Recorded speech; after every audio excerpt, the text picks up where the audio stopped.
வணக்கம் நேயர்களே, விஷன் 9 டிவிக்காக நான் உங்கள் லக்ஷ்மி நாராயணன். இப்போ நான் பார்க்க போகிறது வார ராசி பலன் 7ஆம் தேதியிலேருந்து 13ஆம் தேதி வரை எப்படி இருக்க போதான்னு பார்க்க போகிறோம். எப்போதுமே சொல்கிறதாங்க, லக்னத்துக்கு பாருங்கள். ராசிக்கு பார்ப்பதை விட லக்னத்துக்கு பார்க்க ரொம்ப பர்ஃபெக்டாக இருக்கும். உதாரணமாக ஒரு மகர லக்னம் விருச்சிக ராசினா நீங்கள் விருச்சிக ராசிக்கான பலன்களை பார்க்குற மகர ராசிக்கான பலன்களை பார்க்க ரொம்ப பர்ஃபெக்டாக இருக்கும்.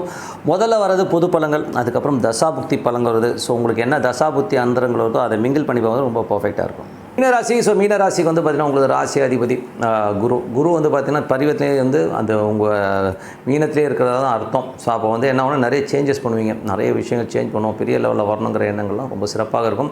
அது வந்து இப்போ வந்து பார்த்திங்கன்னா குரு வந்து பார்த்திங்கன்னா அது வந்து உங்களுக்கு புதனுடைய சாரத்திலே போகும்போது கொஞ்சம் வந்து சுணக்கங்கள் கொஞ்சம் ஸ்லோவாக போகிற ஃபீலிங். ஏன்னா புதன் வந்து அது வக்கரமாக போகும். ஸோ அதனால் கொஞ்சம் சுணக்கங்களை கண்டிப்பாக ஏற்படுத்தும். அதுக்கப்புறம் பார்க்கும்போது உங்களுடைய 2ஆம் அதிபதி, ஸோ 2 மற்றும் 9ஆம் அதிபதியான செவ்வாய் வந்து 5ல் வந்து நீச்சமாக இருக்கும். குழந்தையோட நடவடிக்கையில் ஒரு மனக்காயங்களோ மன ஸ்ட்ரெஸ்ஸோ வரதுக்கான ரொம்ப கவனமாக இருக்குது, ரொம்ப அவசியம். ஆன்மீகம் சம்மந்தமான விஷயங்கள் ஈடுபட்டவங்க ஓவராக போய் அதில் போய் வளர்ந்துட்டுருக்காங்க. கொஞ்சம் ஜென்ரல் லைஃப்லையும் பார்க்குறது ரொம்ப நல்லது. 3 மற்றும் 8ஆம் அதிபதியான சுக்கிரன் அது ராசியிலே வந்து வக்கரமாக இருக்கும்போது கணவன் மனைவிக்கு நடுவில் வந்து ஒரு ஈகோ கிளாஷஸ் ஜாஸ்தி வரும். ஸோ அதனால் ஒரு எமோஷன்ஸு, ஒருத்தர் பேசாமல் இருக்கிறது, நீ இப்படி பண்ணிவிட்டு அப்படி மனசுக்குள்ளேயே குமுறிக்கிற மாதிரியான விஷயங்கள்லாம் இருக்கும். ஸோ அதனால் கொஞ்சம் வந்து மௌனம் காப்பது தான் நல்லது. ஏன்னா வந்து வக்கரமான கிரகங்கள் வந்து இந்த பிடிவாதத்தை கொடுத்து அதனால் வந்து ஒரு மன உளைச்சலையும் கொடுத்துரும். அதெல்லாம் கொஞ்சம் கவனமாக இருந்துங்க. ஸோ அது கொஞ்சம் பார்த்து நடந்துங்க, நல்லது. அதுக்கப்புறம் உங்களுக்கு வந்து 4ஆம் அதிபதி, ஸோ 4 மற்றும் 7ஆம் அதிபதியான புதன் வந்து பார்த்திங்கன்னா உங்களுக்கு ராசியிலே இருக்கும்போது அது வக்கரமாக இருக்கும்போதே தாயார் மற்றும் மனைவியான வந்து தேவையில்லாத மன உளைச்சலோ ஒரு பிடிவாத போக்கையோ கண்டிப்பாக ஏற்படுத்தும். ஸோ அதனால் கொஞ்சம் வந்து நியூட்ரலாக இருக்கிறது தான் ரொம்ப நல்லது. அதுக்கப்புறம் பார்க்கும்போது உங்களுடைய 5ஆம் அதிபதி, ஸோ 5ஆம் அதிபதி இடத்துல வந்து செவ்வாய் வந்து நீச்சமாக இருக்கும்போது கொஞ்சம் வந்து குழந்தையால் வந்து மன உளைச்சலோ ஒரு ஸ்ட்ரெஸ்ஸஸோ ஏற்படுறதுக்கான ரொம்ப கவனமாக இருக்கணும். அதுக்கப்புறம் உங்களுக்கு 6ஆம் அதிபதி சூரியன் வந்து உங்களுக்கு வந்து ராசியில் இருக்கும். புதிய தொழில் வாய்ப்புகளோ புதிய ஒரு வேலை வாய்ப்புகள் கிடைக்கிறதுக்கான ரொம்ப நல்லாயிருக்கு. உடல் நலம் சம்மந்தமான விஷயம் கொஞ்சம் கேர் எடுத்துக்கணும். ஸோ கொஞ்சம் உடம்பு படுத்தும், எலும்பு சம்மந்தமான விஷயங்களோ கண் சம்மந்தமான விஷயங்களோ வந்து கொஞ்சம் கவனமாக இருக்குது, ரொம்ப நல்லது. அது வந்து நம்ம கொஞ்சம் ஸ்ட்ரெஸ்ஸஸ் கொடுக்கறதுக்கான வாய்ப்புகளும் கொஞ்சம் செக் பண்ணிக்கிறது ரொம்ப நல்லது.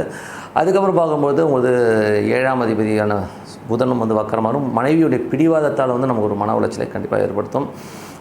அதுக்கப்புறம் வந்து 9ஆம் அதிபதி செவ்வாய், 9ஆம் செவ்வாய் வந்து 5ல் வந்து நீச்சமாக இருக்கும்போது தந்தை சார்ந்த உறவுகளால் வந்து ஒரு மன உளைச்சலையும் ஸ்ட்ரெஸ்ஸஸ், அப்பாவால் ஒரு அவமானங்களை கொடுக்குறது, வெளி மாநிலங்கள் இல்லை தங்கியிருக்கவங்களுக்கு வந்து தேவையில்லாத ஒரு மன உளைச்சல் வரதுக்கான ரொம்ப கவனமாக இருக்குது, ரொம்ப நல்லது. 10ஆம் அதிபதியான குரு வந்து பார்த்திங்கன்னா உங்களுக்கு வந்து ராசியிலே இருக்கிற மாதிரியான விஷயம், புதிய தொழில் வாய்ப்புகள் கிடைக்கும். ஸோ தொழில் வாய்ப்புகளை வந்து நல்லா பயன்படுத்தி நினைப்போம். பட் இருந்தால் தேவையில்லாத சின்னதாக ஒரு சோம்பேறி தானே வரும், அதை மட்டும் தூக்கி அடிச்சிட்டிங்கனாலே எல்லாமே சிறப்பாக இருக்கும்.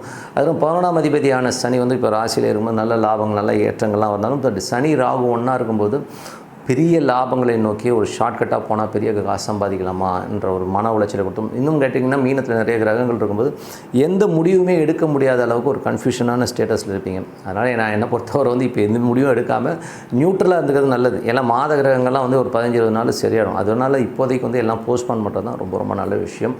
ஸோ இதுவரை பார்த்தது பொது பலன்கள். இப்போ பார்க்கும்போது தசாபதி பலம். மீன லக்னமாக இருந்து சூரியன் தசாபதி, சூரியன் 6ஆம் அதிபதி வந்து உங்களுக்கு ராசியிலும் புதிய வேலை வாய்ப்புகள் கிடைக்கிறதுக்கான வாய்ப்பு, கடன் கேட்டிங்கன்னா கடன் கிடைக்கிறதுக்கான வாய்ப்பு நிறையா இருக்குது.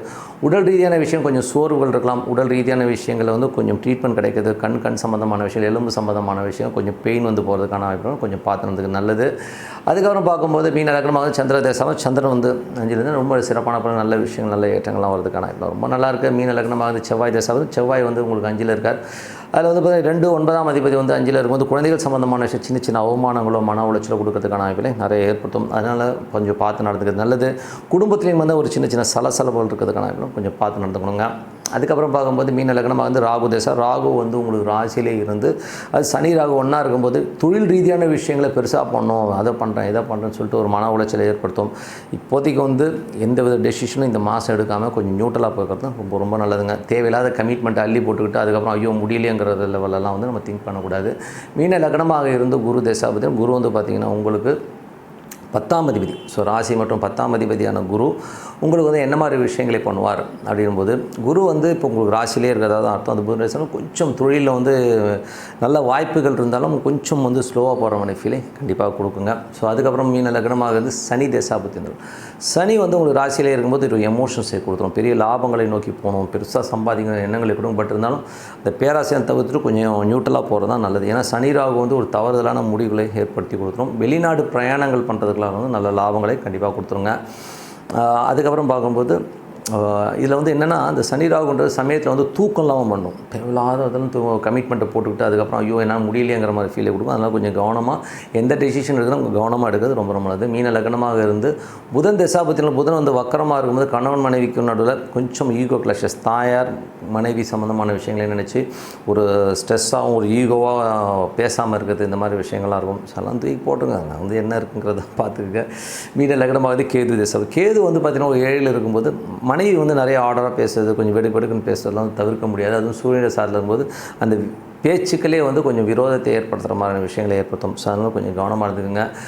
அதுக்கப்புறம் பார்க்கும்போது மீன லக்னமாக இருந்து உங்களுக்கு வந்து சுக்கிர தசை 3 8ஆம் தேதி சுக்கிரன் வந்து உங்களுக்கு ராசியிலே வக்கரமாக இருக்கும்போது நிறைய கற்பனையிலேயே வந்து நிறைய விஷயங்கள் வந்து யோசித்து இப்படி இருக்குமோ அப்படி இருக்கணும் ஒரு குழப்பங்களை ஏற்படுத்துறதுக்கான வாய்ப்பு, தேவையில்லாத ஒரு மன உளைச்சல், அது ஒரு ஈகோவாக நான் அப்படி தான் இருப்பேன்னு சொல்லிட்டு சில நேரங்கள் பிடிவாதத்தாலையும் நம்ம வந்து சில விஷயங்களை இழப்போம். ஸோ அதனால் கொஞ்சம் கவனமாக இருந்து இப்போதைக்கு நியூட்ரலாக இருக்கிறது தான் ரொம்ப ரொம்ப நல்லதுங்க. ஸோ நல்ல விஷயங்களாக இருக்கணும். இதெல்லாம் வந்து இந்த கேல்குலேஷன் அப்ளை பண்ணிப்பாங்க, ரொம்ப பர்ஃபெக்டாக இருக்கும். ஸோ மற்றபடி என்னங்க, நல்ல ஒரு பிரார்த்தனை, மனதார இறைவனை பிரார்த்தனை பண்ணி நான் டெய்லி ஒரு 10லேருந்து 15 நிமிஷமாக ஒரு 10 மினிட்ஸ் போதுங்க, ஒரு அமைதியான இடத்துல உட்காந்து உங்களுக்கு பிடிச்ச தெய்வம் என்னவோ ஸோ அந்த மனதார பிரார்த்தனை பண்ணுவோ கண்டிப்பாக அடுத்த தடவை போகிறதுக்கான ரொம்ப சிறப்பாக இருக்குங்க.